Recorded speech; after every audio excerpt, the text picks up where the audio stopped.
jamono bi ñu nekk nii boo ko transposé ci rap bi c'est la même chose saaga ndey flagrant ci rap. mais gars yi dañu ne old school yi dañoo déserté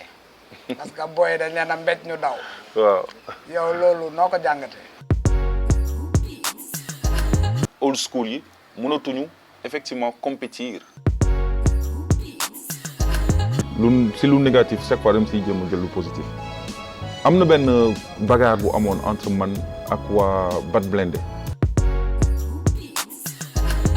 war a fay say facture war si dundal sa njaboot am na ay musiciens yu jaay seen instrument pour mun a dund. képp ku fi toog itam dañuy dem ba toll foo xamante ne askan wi day dem ba jéppi ko même bu dee day def lu baax mais dañ koy xalab tellement dañ koy xas tellement que doo gisati dara lu baax ci moom. ñi la wër bëgguñu la wax ñu ne la nice.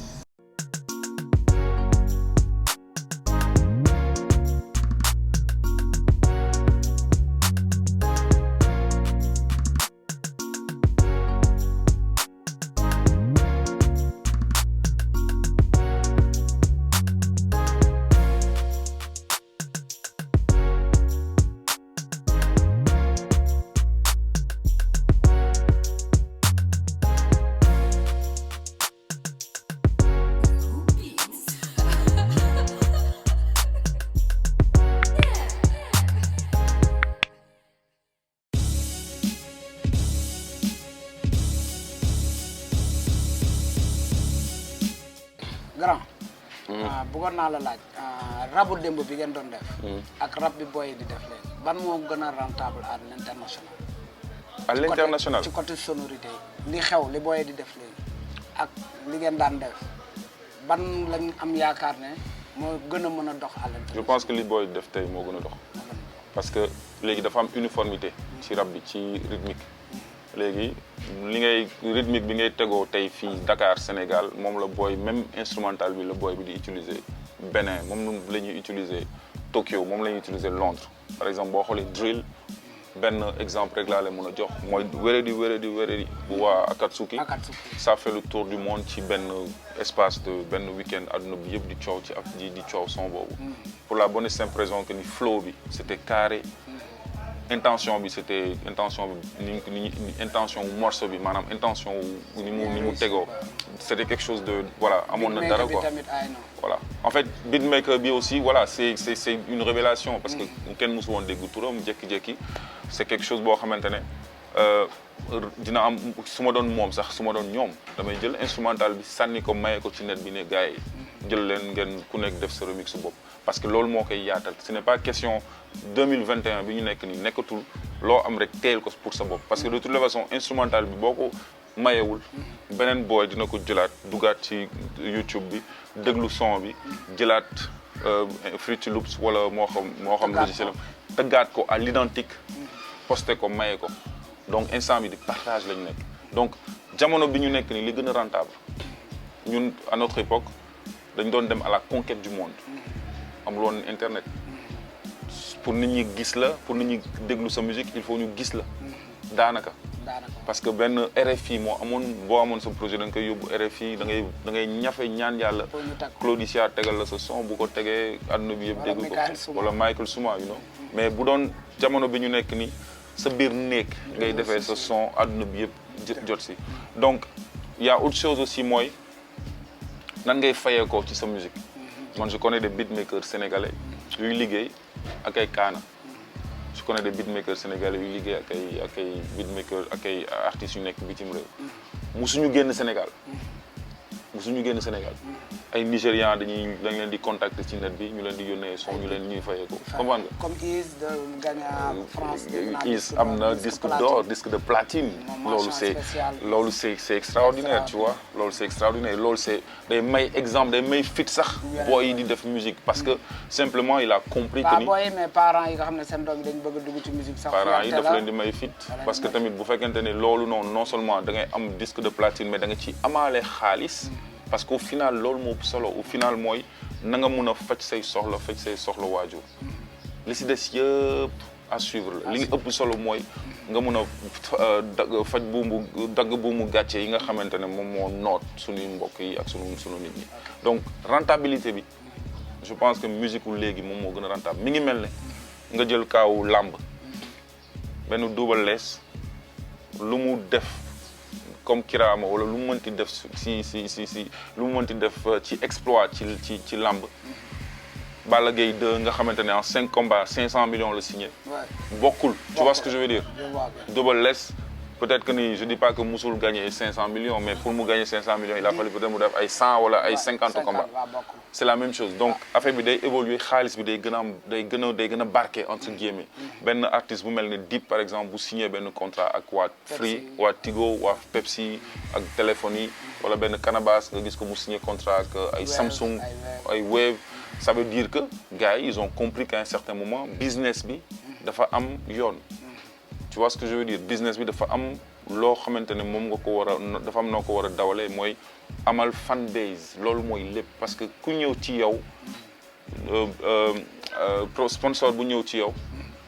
li muy njëkk a xool mooy ñaata follower nga am ban impact la sa post di am say concert est-ce que dina fees ce sont ça les critères yi muy xool pour mun a ne ah Koba daal kii jar na ma signé ko jar na ma liggéey ak moom parce que damay bëgg sama image de marque ak sama produit ay millions de personnes yi nga am mun si jëfandikoo mun si jëriñu tu vois ce que je veux dire donc c'est comme ça donc c'est une question d'image de marque grand bëggoon naa nga expliquer booy seetaan côté internet bi ak téléchargement yi seen son yi ok waaw pour nan nga mën a def pour gagner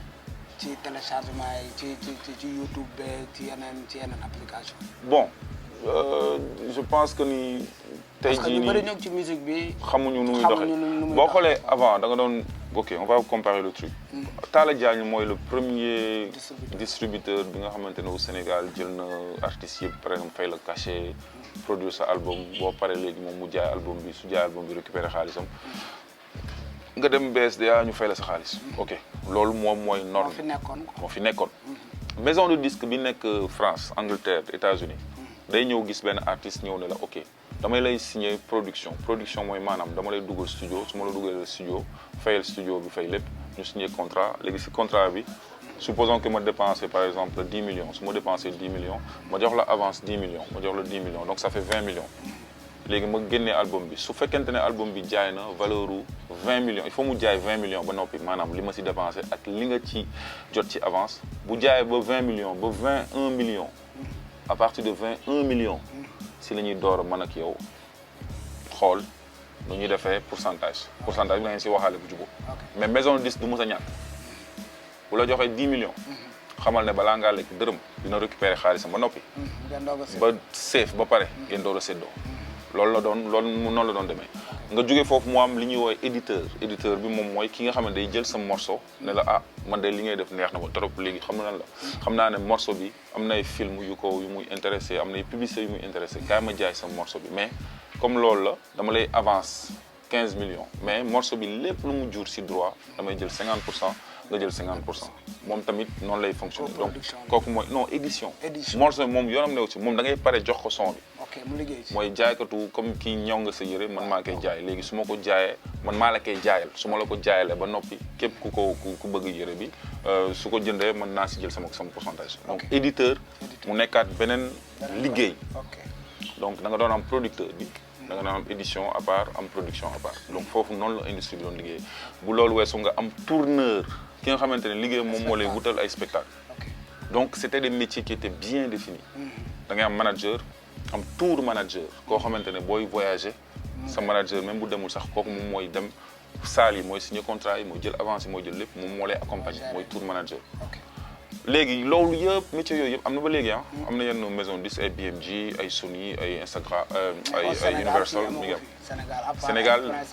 Sénégal kenn mooy def lépp ci hip hop bi maanaam producteur Sénégal mooy producteur mooy éditeur mooy tour manager mooy manager te da ngay gis ku signé contrat bi ñuy woowee 360 degrés mooy maanaam dama lay produire di la manager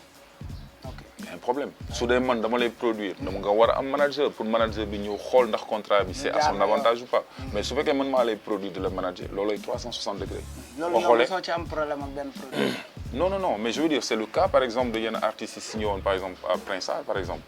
yenn artistes yu bëri c'est ça leen producteurs yu bëri loolu moo leen arrangé parce que dañ naan je préfère man am contrôle mais dama lay jox avance mais lu ma la mënti fay itam jàppal ne balaa ngaa lekk dërëm day fekk man ma récupérer sama xaalis on est d'accord sur ça comprendre nga donc 1900 loolu dans les années 90 la woon am na yenn da nga doon signé contrat ñu ne la par exemple producteur bi danaan la ok léegi xoolal man œuvre yi samay œuvre la da ngay signé contrat sur les supports existants et à venir sunu paa yu bëri ndeysaan si la ñu toroxee ba tey parce que support à venir mooy lu ñëwagul. lu ñëwagul te jamono jooju internet amul woon jamono jooju streaming amul woon donc am na ñoo xamante ne seen contrat yi ñoom lekk nañ seen wàll pare nañ ci maison disque moom œuvre yi. li ci des yëpp moo koy lekk. moo koy lekk à vie. léegi nag bi ñu demee ba affaire yi changé internet am ñu nga commencé yow sa bopp jaay say œuvre sur le net jaay œuvre yi dafa am lu mu laaj. loolu laa bëgg tubaab bi du mës a tubaab bi du la defal dara gratuitement dafa am lu ñuy wooye code c'est le code IRS code boo xamante ne da nga koy jël soo dugalee sa morceau pour morceau bi day am code identification boobu moom mooy maanaam nga xam boo amoon non boo amee par exemple Shazam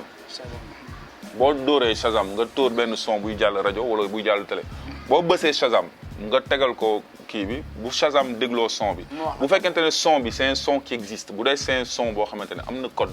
Shazam da koy génne directement da koy identifier loolu moo waral tey jii nii su ma dugalee benn morceau par exemple YouTube te morceau bi man moom moo ko yow yaa ko def man ma sàcc instrumental bi joué ci koom alors que yow da nga protéger woon morceau bi automatiquement YouTube mun na bloquer morceau bi parce que morceau bi moom loo ko li koy waral mooy morceau boobu nga am sa morceau da nga ko wutal identifiant donc première chose yi léegi la gën a sûr que bu njëkk ba léegi la gën a wóor léegi morceau boo def morceau boo mënti def soo ko dugalee da ngay fay pour ñu wutal la jox la benn code boobu noonu moom mooy protéger morceau bi c'est simple da ngay dugg par exemple am na yenn par exemple da ngay dugg ci TuneCore am na TuneCore laa xam waaw am na yeneen plateforme mais TuneCore benn si plateforme bi la TUNECORE TuneCore.fr mu nekk en français ngeen xool boo duggee TuneCore bu jee da ngay dugal son bi da lay laaj nga dugal morceau bi soo dugalee son bi mu ne la nga dugal pochette bi nga def pochette mais warul am bind sinon dañ koy bloqué donc du am bind léegi ñoom à partir de ce moment dañu lay jox par exemple 5 jours à 6 jours pour dugal son bi ci seen base de données pour wutal ko code léegi à partir de ce moment léegi son bi day exister day nekk Deezer day nekk Spotify day nekk iTunes day nekk YouTube ñoom ñoo lay protéger le son bi léegi da ngay dugal yow sa identifiant bancaire son bi lu mu jur dañ lay koy verser directement sa compte du wëri fenn directement day ñëw ci yow donc soxlaatoo sax ngay jaar SODAV à la limite. mais boo amul compte bancaire est-ce que am nga moyen pour fayal. bon en fait compte bancaire léegi yomb na parce que boo demee ci yenn banques yi 10 000 francs ngay joxe. par exemple ku amul compte bëgg a fayal wala amul benn. ah non yàlla c'est la seule possibilité. donc loolu dañ lay forcer yow tamit nga nekk ci système bi. parce que bokkul ci système bi parce que c'est comme si il faut nga bokk ci système bi pour mun a fayeeku ci système bi. donc il faut nga am identifiant il faut nga am compte bancaire. gars yi yéen a ngi dégg il faut. li grand bi di wax yëpp ay leçons la pour. voilà gars yi xamul quoi. exactement il faut nga bokk ci système bi. ok donc léegi soo xasee ba dugal sa son.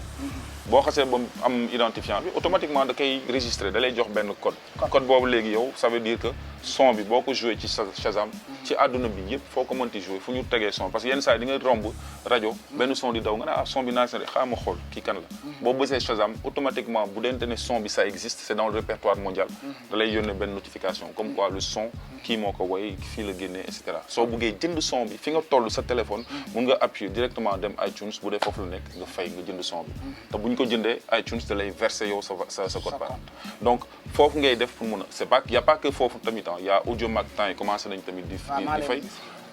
boo dugalee sa son da koy yóbbu TikTok comme TikTok temps yi mooy toj TikTok soo duggee TikTok nga ne ko tendance wala nga ne ko nga bind turu artiste bi nga soxla automatiquement bu fekkente ne say son bokk na ci plateforme yi da ko fay dugal su ko fa dugalee da lay won en fait da lay won son wu artiste bi ngay wax ni da lay won ay son am léegi soo cliquer ci son bi automatiquement yow mun nga def sa vidéo son boobu mooy nekk ci suuf donc c'est comme ça que ça fonctionne parce que maison de disque yi léegi noonu la ñuy def ñoom ñëpp dañuy yónnee seen son yi TikTok parce que TikTok c'est la nouvelle plateforme te léegi TikTok day fay mais TikTok day fay artistes yi day fay artistes yi su fekkente ne doo artiste su dee doo créateur su dee da ngay def ay TikTok ay fecc ak yooyu bu dee da ngay def placement de produit boo solee marque bi nga sol Boston wala nga sol LA wala yaa xam marque boo mënti sol marque boobu moo lay fay yow mi nga xamante ne yow da ngay fecc rek mais musique bi di jàll si suuf borom musique bi la ñuy fay ay droit am mais il faut que gars yi comprendre comment ça fonctionne pour yow nga mun a make liggéey money soxlawul yenn saa yi sax nga way ci kawam il te suffit juste nga def sa instrumental nga def si say code nga posté ko ku ko soxla mun na la contacter directement yow ak moom ngeen liggéey. ok c'est pareil rajo yi tamit dañuy verser li ñuy fay. SODAV dañuy verser SODAV balaa ñu la verser SODAV. mais wax ma SODAV ak Deezer yi nga wax noonu quoi yeneen kii sa plateforme yi gars yi di télécharger son yi. est-ce que bu jàllee ci rajo yi wala ci télé yi gars yi nañ verser. oui en fait au Sénégal ñun SODAV moom mooy récupérer sunu kii bu dee rajo ak télé SODAV moom mooy liggéey boobu. bu dee peut-être yeneen plateforme internationale yi boobu c'est différent mais bu Sénégal SODAV la te fi mu nekk nii am na beneen combat bu waa SODAV di mëne ak waa YouTube parce que YouTube li ñuy verser li ñuy reverser seen sunu artistes yi li ñuy reverser comme code part bëriwul donc dañuy raak pour waa SODAV waa YouTube fay ñu lu ko jar pour l'instant ce n'est pas encore le cas voilà. surtout foofu noonu mal gestion wu SODAV yow la ci xalaat temps yi maay dégg polémique bi ay laay gisee gars yi di wax comme jege nga Ngoné yow. gestion wu SODAV. normal na wala normal. en fait je pense que nit ñi ñu bëree bëri ndeysaan xam nga dafa amoon benn moment boo xamante ne wax ji bëri na lool dégg naa ay wax yoo xamante ne franchement xaw na ma ëlëm tuuti parce que bu ñu nee Youssou Ndour moo jël Ngoné Ndour teg ko SODAV loolu ay soob la loolu dëgg Ngoné dañ ko votel conseil d'administration moo ko fa fal moo ko fa teg. conseil d'administration moo ko fa teg ce n'est pas que Youssou Ndour n'a rien à voir Ngoné moo avant Ngoné Ndour di fa toog amoon na benn président bu fa nekkoon Angèle Diabang moo fa toogoon ce n'était pas là du woon responsabilité qui que ce soit ensuite gestion wu SODAV artistes yi ñoom moom SODAV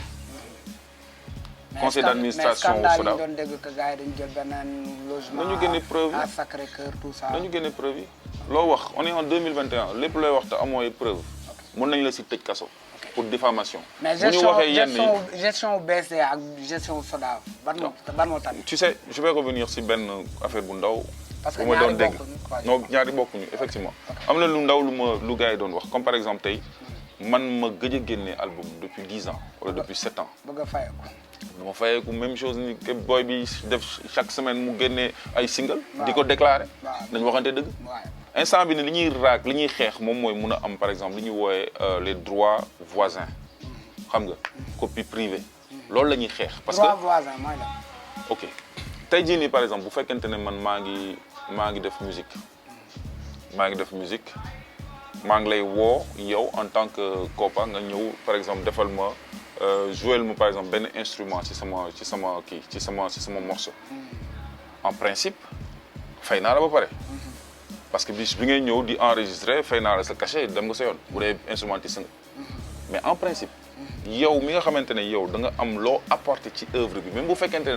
dañ la wax nga def c'est-à-dire que bokkoo ci arrangement et tout ça mais le fait que nga bokk ci œuvre bi rek da nga war a signer da ngay am ay droits yoo war a laal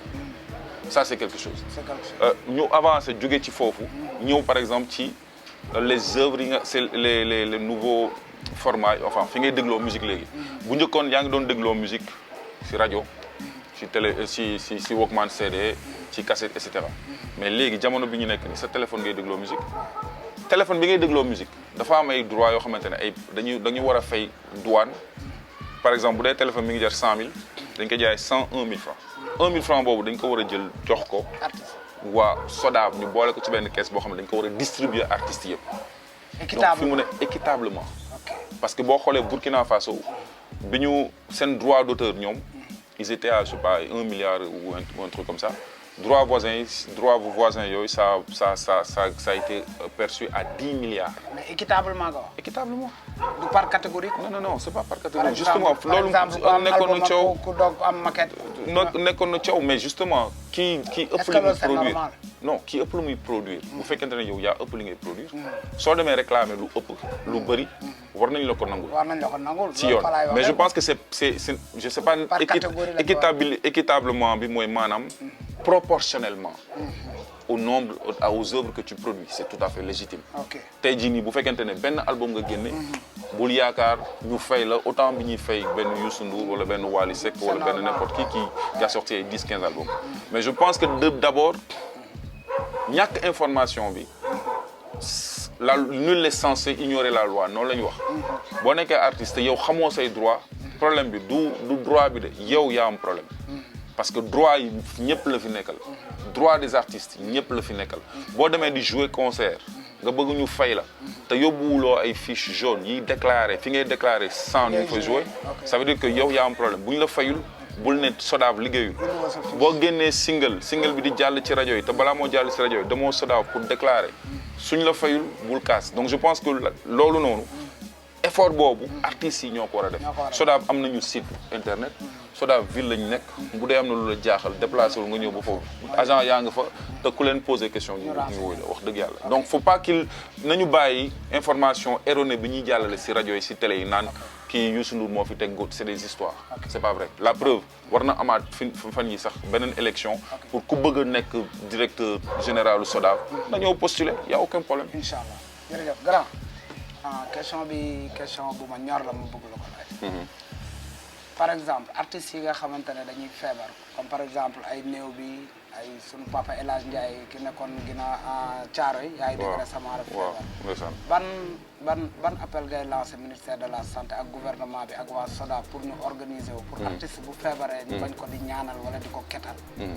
am na benn projet bu tudd le statut de l'artiste boo xamante ne depuis daaw presque voté nañu loi bi décret d'application yi rek moo des. fan assemblée nationale. droit article loolu c'est projet de loi boobu c'est un projet de loi qui tient en compte lu bëri c'est-à-dire que day régler situation artistes yi. day régler sa situation képp ko mënti nekk parce que tey jii nii comme ni ma la ko waxee sànq bi corona bi amee dafa am lu bëri lu mu feeñal ci situation yi artistes yi di dundee. li mu feeñal ci njëkk mooy artistes ñi ngi nekk ci benn secteur boo xamante ne c'est un secteur à risque. bi ñu toogee 1 an 2 ans defoo concert nan ngay dundee état bi yëkkati ñaata 1,5 milliard xaw ma ñaata 3 milliards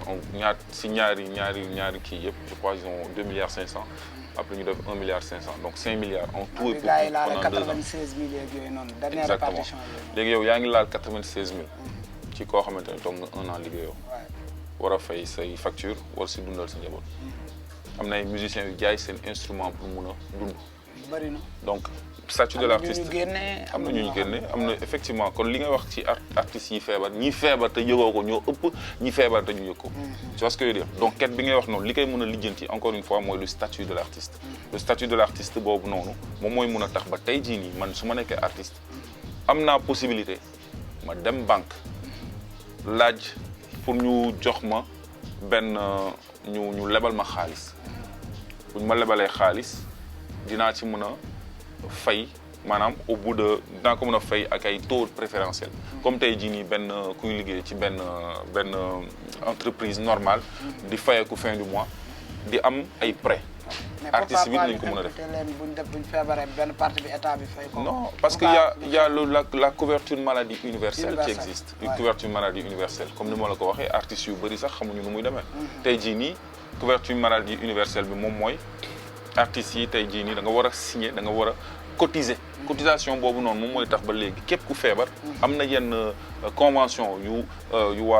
couverture maladie universelle signé ak yenn hôpitaux yi. ak yenn pharmacie yi. couverture maladie universelle da lay jël en charge yow ak sa njaboot. sa jabar ak say doom. loolu mooy liggéeyam.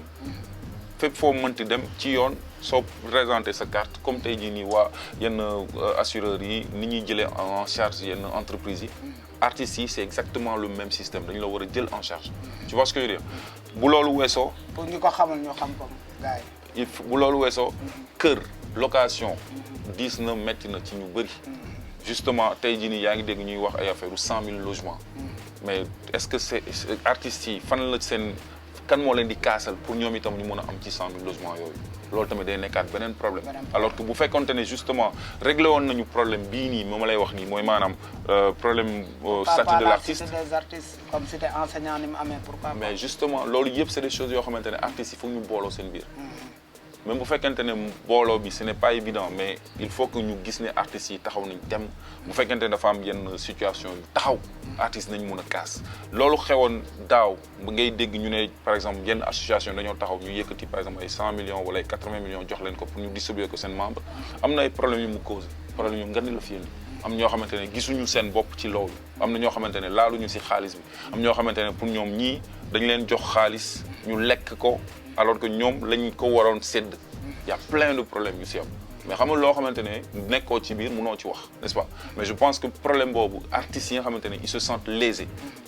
kenn ubbul seen gémmiñ internet bi fépp ñëpp la fi nekkal réseaux sociaux ñëpp la fi nekkal képp koo xamante ne da nga sentir que ni yow dañu la waroon jox xaalis te jotoo ci xaalis bi demal ci réseaux sociaux yi nga wax ko. ok mais grand fonds Covid 19 bi. premier fonds yi. je pensais que amuloon coow. mais deuxième bi. am na ñu am na ñu amul am na ay doublure tamit. loolu nan nga loolu kay waa ministère lañ ko war a laaj. je pense que c'est une question de gestion je pense que loolu moo doon problème parce que je pense que am nañu bëri ñoo xamante dañu leen yónnee ay code am nañu jot si code yi am ñoo xamante ne am nañu laal app bi am nañu laal 2 fois am na ñoo xamante ne période bi ñu waroon def distribution bi jotuñu si message bi te message bu defee une semaine day effacé wu. mais le reste de l'argent. mais le reste de l'argent il faut ku nekk koo xamante ne dans la situation nañu dem kii ministère parce que direction des arts loolu lañ fi nekkal ñun lañ fi nekkal bu dee am na un problème direction des arts la porte est ouverte à tout le monde waaw. merci grand bu ñu jógee foofu question bi moom dama koy faral di laaj old school yi bare yow sax exception nga ci question bi ndaxte récemment ñoo ngi déglu sa vidéo bu bees rek sa single bi clash gouvernement bi ak Macky Sall mooy clip bu nice waaw mais gars yi dañu ne old school yi dañoo déserté parce que booy dañ leen a mbéj ñu daw waaw yow loolu noo ko jàngatee non loolu ay waxu neexal kii la rek waaw mais parce que tamit je pense que li am ba des mooy li ñuy dégloo musique moo changé li ñuy dégloo musique moo soppeeku tey jii nii Sénégal dañu foog ne rap dafa am âge dañ ne rap yenn âge yi rek ñoo war a rap yenn âge yi rek ñoo war a déglu rap et donc du coup dafay fausser débat bi tey génération bu bees bi ñëw boo leen laajee kan mooy Pifras xamuñu ko boo leen laajee kan mooy Rapadio xamuñu ko c'est normal hein c'est normal parce que peut-être Pifras Rapadio bi ñu tollee si seen digg jamono on n'avait pas internet il y avait pas les réseaux sociaux te on est dans une époque boo xamante ne vision ak image moom mooy jaay tu vois ce que je veux dire donc jamono bi ñu nekk nii loo gisul baaxul doxul loo amul clip c'est pas bon tu vois ce que je veux dire donc du coup jamono bii moom mooy jamonoy téléphone portable connexion sëgg doo xool ci kanam doo xool autour de toi li nekk ci téléphone bi rek ngay gis tu vois ce que je veux dire et donc loolu noonu moom moo tax ba booy yu bees yi ils ont compris comment ça fonctionne dañuy def ay single chaque semaine ñu génne single chaque semaine ñu def ay 2 singles 3 singles donc dañuy génne rek ay vidéo dañuy génne rek di génne rek old school yi mënatuñu effectivement compétir ak mais lu tax mënatuñu compétir peut-être parce que nañuy vision bi ñu am ci musique bi bokkul avant par exemple boo doon génne album. voilà musique bi léegi day difficile ci ñoom pour adapter wu. c'est pas forcément que day difficile avant da nga doon def album da nga doon togg album bi ba ngay génne 10 titres mais da koy taaj quoi titre bu nekk da koy jar quoi tu vois mais après léegi ñu dem ba période boo xamante ne single mooy xew. ñu dem ba single bi jar waaw vas-y. waaw ma ne single moo xew booy bind bi démb la gën a ñor wala tey la bind bi gën a am doole. léegi je pense que léegi flow bi am na solo am na ñuy bind am na ñuy def effort mais c'est que dafa am discussion ci côté boobu ki la dàq punchline est-ce que kooku moo la dàq bind wala ki la gën a logique ci ni muy bindee dafa am ñaari vision am ñoo xamante ne ñoom punchline ñu nice la ñuy bëgg a dégg am ñoo xamante dañuy bëgg mu am cohérence non mu am cohérence surtout mu am cohérence mooy maanaam mu am début am digg am fin mu xam ne man je pense que les deux si c'est bien fait c'est bon c'est intéressant tant que c'est bien fait tant que maa ngi sentir que ni artiste bi am na intelligence ci bind bi tant que bind maa ngi am intelligence moi je trouve c'est intéressant parce que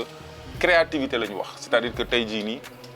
benn Saaba ak benn Buhaaba boo ko dégloo en 2021 da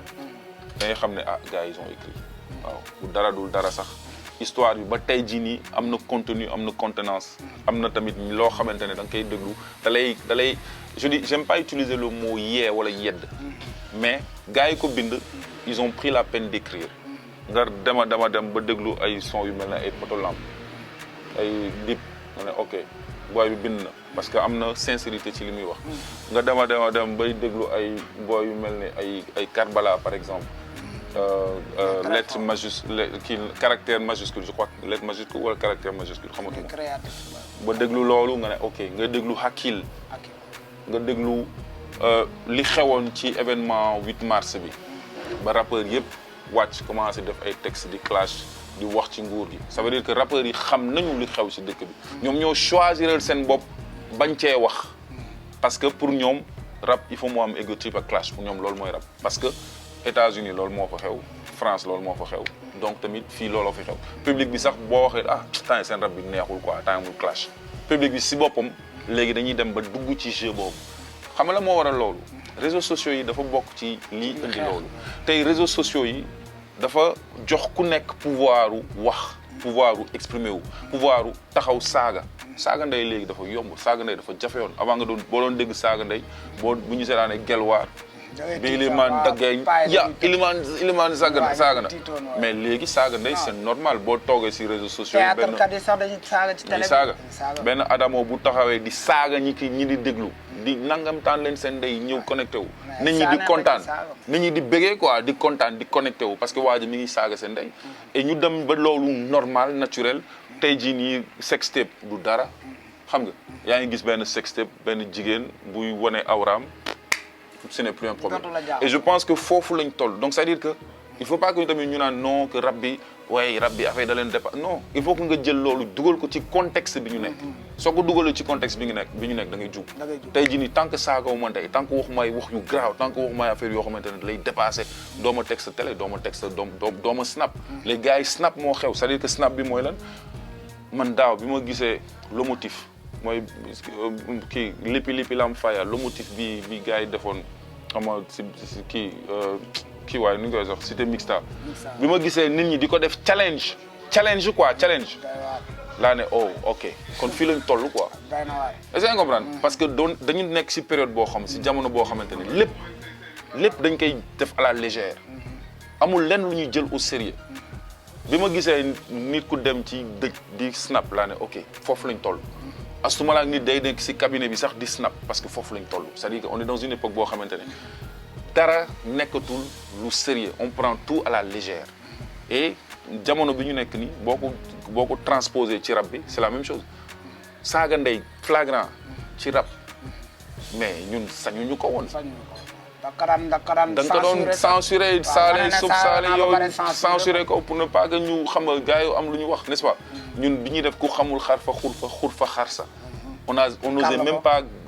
yegg ci phrase bi ba mu jeex mais effectivement jamono day dox gis nga tey li fi xew en 2021 nga toog gis booy di saaga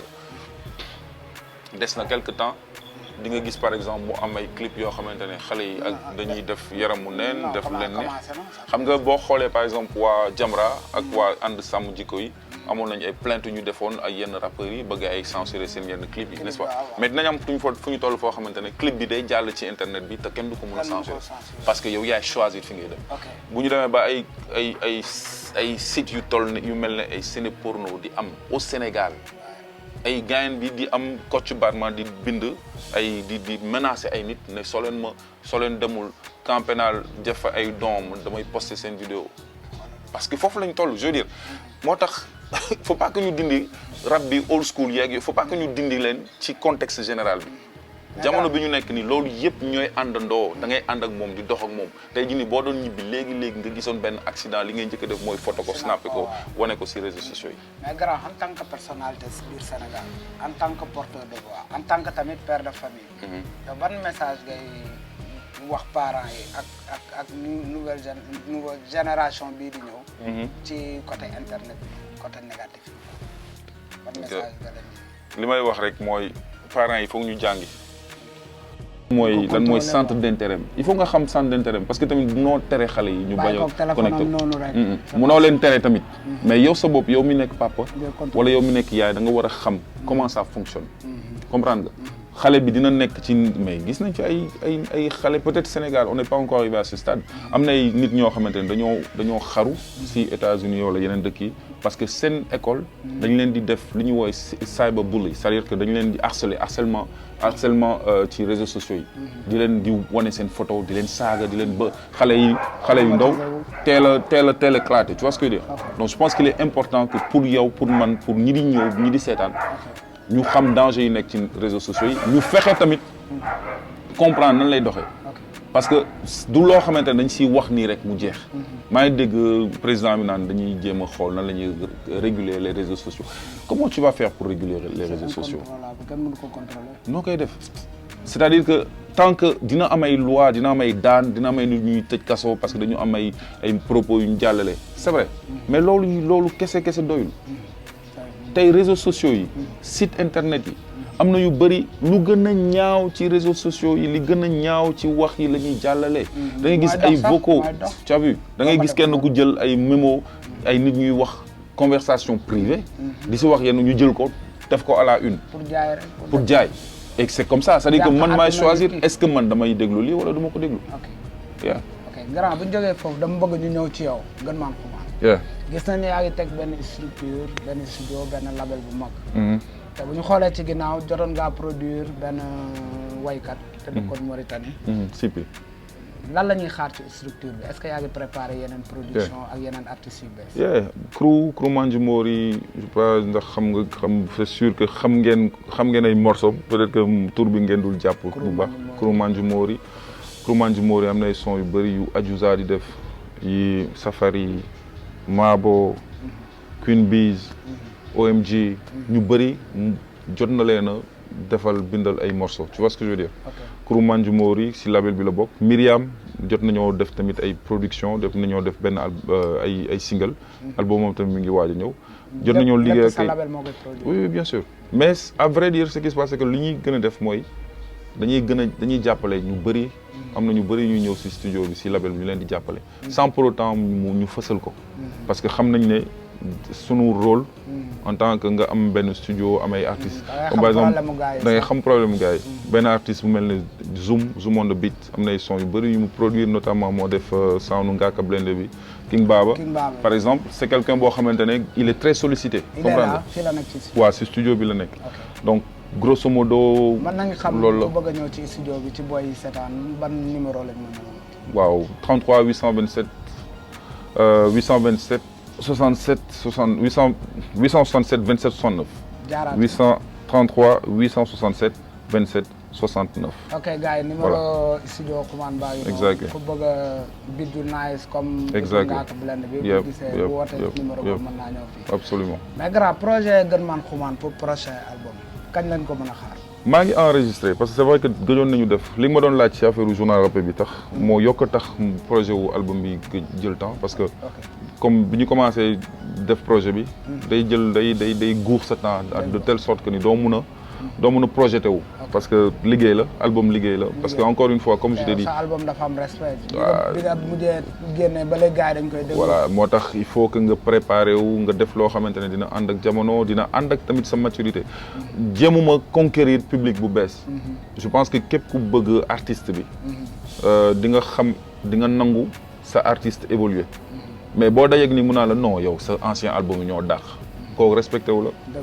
parce que da ngay nangu ne nit ki yaa sama ancien album peut-être jamono jooju âge bi laa amoon léegi màgg naa léegi nangul ne bon nit ku màgg day évoluer ci évolution bi dina am loo xamante ne dina feeñ ci moom dina feeñ ci waxinam ci jëfinam ci life am te il faut mu feeñ ci musique am n'est-ce pas donc ce n'est pas un concours donc jëmuñu conquérir public jeunes yi loolu du make sense parce que du ñun ak ñoom mënuñu conquérir ak ñoom ñun ñu compétir ak ñoom sax parce que li ñuy combat ak li ñuy combat bokkul am na ñoo xamante ne ñoo maase ñu am peut-être plus de la quarantaine presque 50 ans presque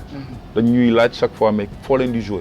mais xam nga pour nga jouer yow boo nekkee ci yenn âge yi tu es obligé ak bande ngay jouer wala nga jouer ci cadre boo xamante ne gars yi dañuy ñëw fa def entre 10 000 entre 15 000 ñu ñëw dugg seetaan tu vois un peu donc si loolu lañu nekk di jéem a liggéey quoi. mais grand depuis chemin la 3 régimes yëpp fu dëkk bi jaxasoo sa engagement dañ koy gis nga tafu ci côté population bi. est-ce que sa engagement bi ni nga ñemee état. depuis Abdou Diouf Ablaye Wade ba ci Macky Sall.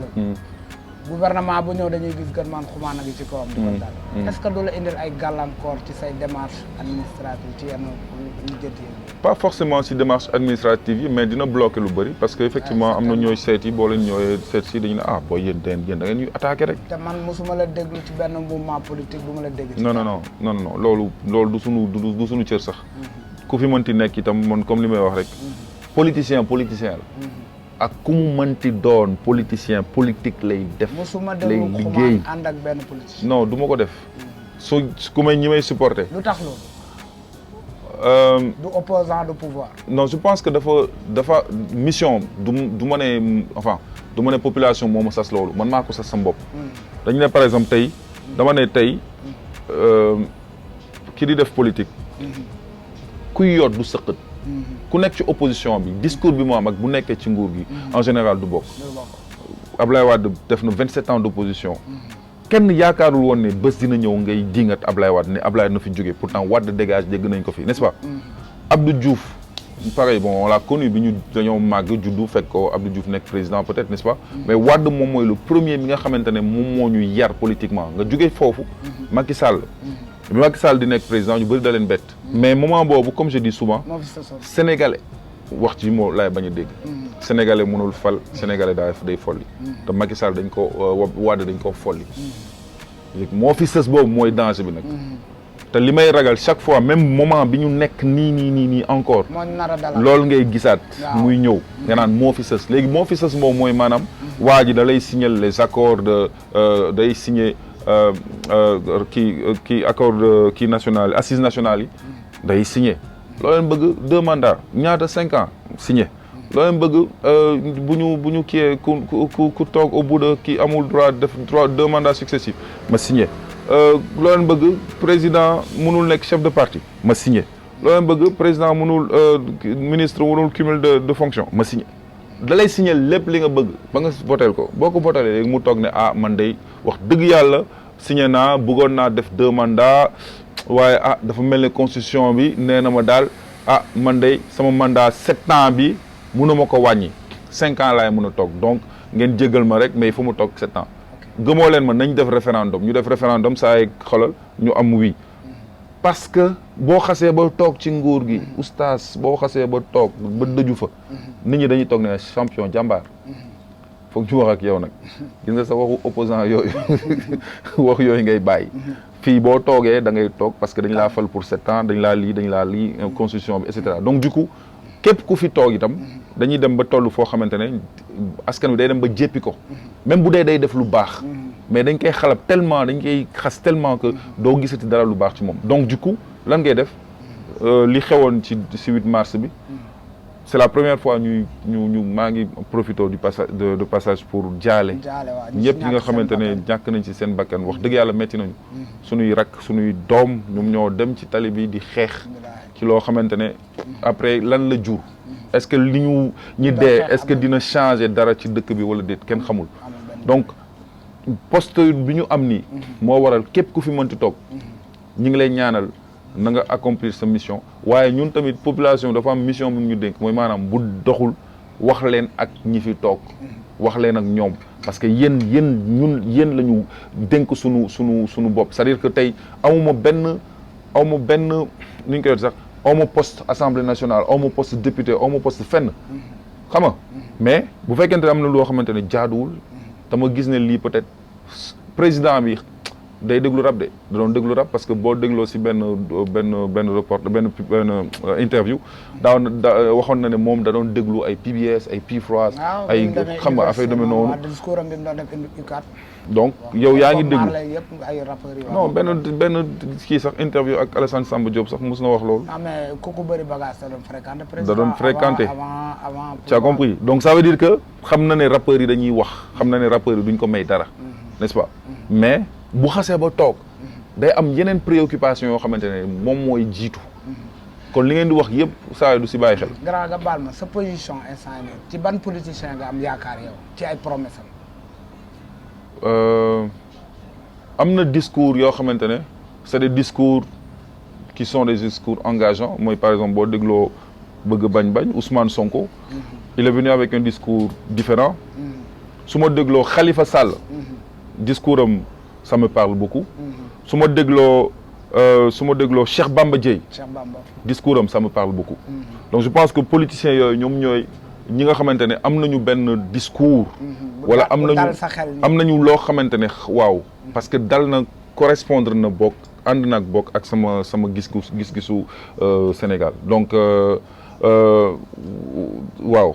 c'est dur à dire mais ñooñu noonu ñoom ñooy les seules personnes nga xamante ne li ñuy wax am na peut-être résonance nuróo na ak ñi ñeneen yi di wax de du lu bees de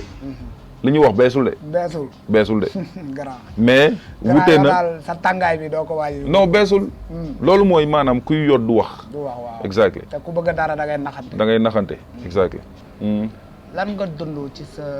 enfance ba ni nga toll nii mu naqare la te buggaatoo ko dundal lan exactement luñ ma def quoi lu ma metti right je sais pas bëri na ay affaires yu ma en fait man je suis quelqu'un boo xamante ne chaque fois damay jël lu positif lu négatif chaque fois dama siy jëm jël lu positif am na benn bagarre bu amoon entre man ak waa Bat Blindé. ok c'est un truc boo xamante ne erreur la woon voilà amoon na problème bu ñu amoon et problème boo xamante ne problème d'incompréhension la woon te du ma tooñ kat bëgguma ku ma tooñ et itam amoon na coow lu amoon te dama ne mag laa quoi am na yoo xamante ne waruma ci dal surtout rapport yi ma amoon ak ñoom tu vois mais je pense que après yàlla def na ci sutura def na ci sotti na ci ndox mu sedd ba problème bi réglé nañ ko musul jëm kaw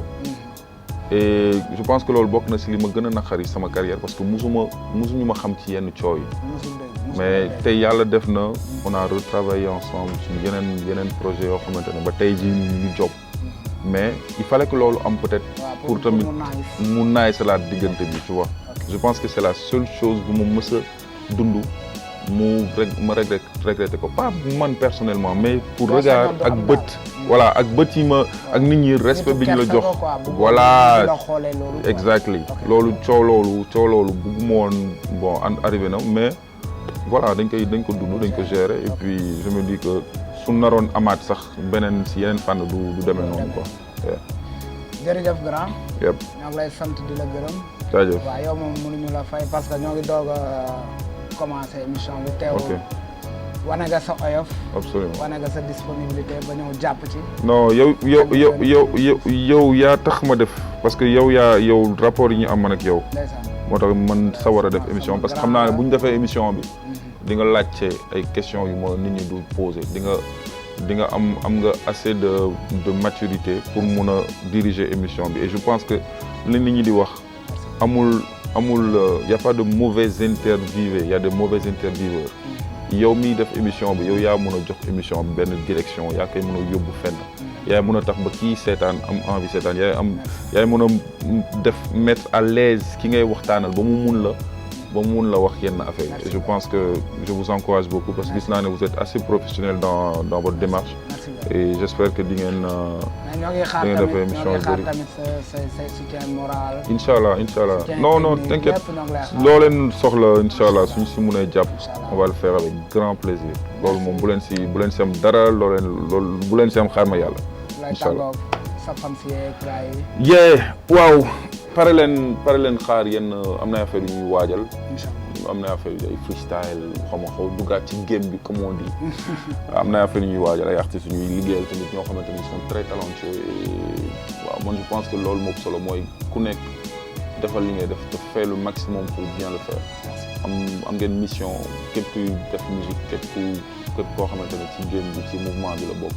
y a plus de mouvement malheureusement y a un game léegi mais képp koo xamante ne yaa ngi ci xamal ne da nga am pierre boo war a apporter ci kër gi parce que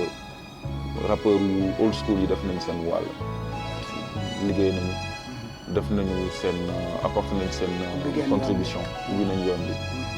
génération bi yéen lan ngeen di bàyyi ñi fi ñi ñëw